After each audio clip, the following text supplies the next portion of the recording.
bulk item pickup, this would be a question for you, Mr. Hathaway. So commercial properties aren't allowed to bring their bulk items to Lewiston Street to dispose of? No. Okay. At a time where the city is absolutely broke, I think any revenue stream would be fantastic. So I was gonna file a resolution on this to see how commercial properties can bring their bulk items to the Lewiston Street lot and then pay us to take it. I don't understand why we're circumventing that and not wanting the money in return. It doesn't make sense. Is that something that could come to fruition where we could make that happen without me filing a resolution? We can look into it.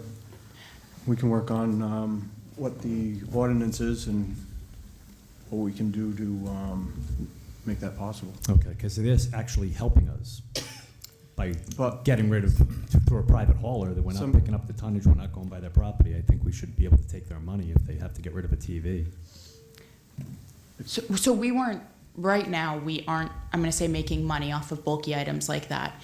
It is a cost that we, I think at one point, we're more breaking even on.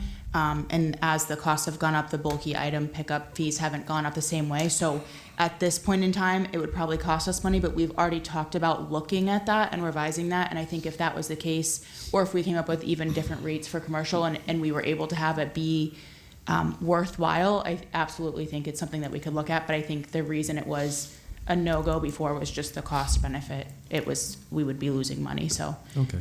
In Councilor, a position, If I could just piggyback on that one, the only rates that we've increased within the last few years has been the mattress. We were losing a yeah, considerable that was amount. 21, I believe, when I was on the council the first Correct. time. So that's the only one, and we have been in communication with the team just to make sure that we do increase that, so that we can at least not lose money at that point. Other communities, their rates are, and we have a spreadsheet of what other communities have and what we should be going up to. So that's coming down the pike. Thank you, Ms. Oliveira. So I just want to touch upon the worthwhile part. In a position where we can't balance a budget and we don't have any money and we're fearful over the next few years that we're not going to have enough revenue, I think that's worthwhile.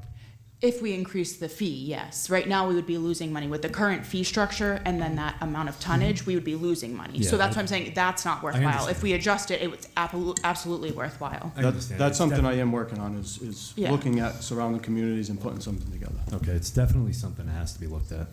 Yeah. I appreciate it, thank you.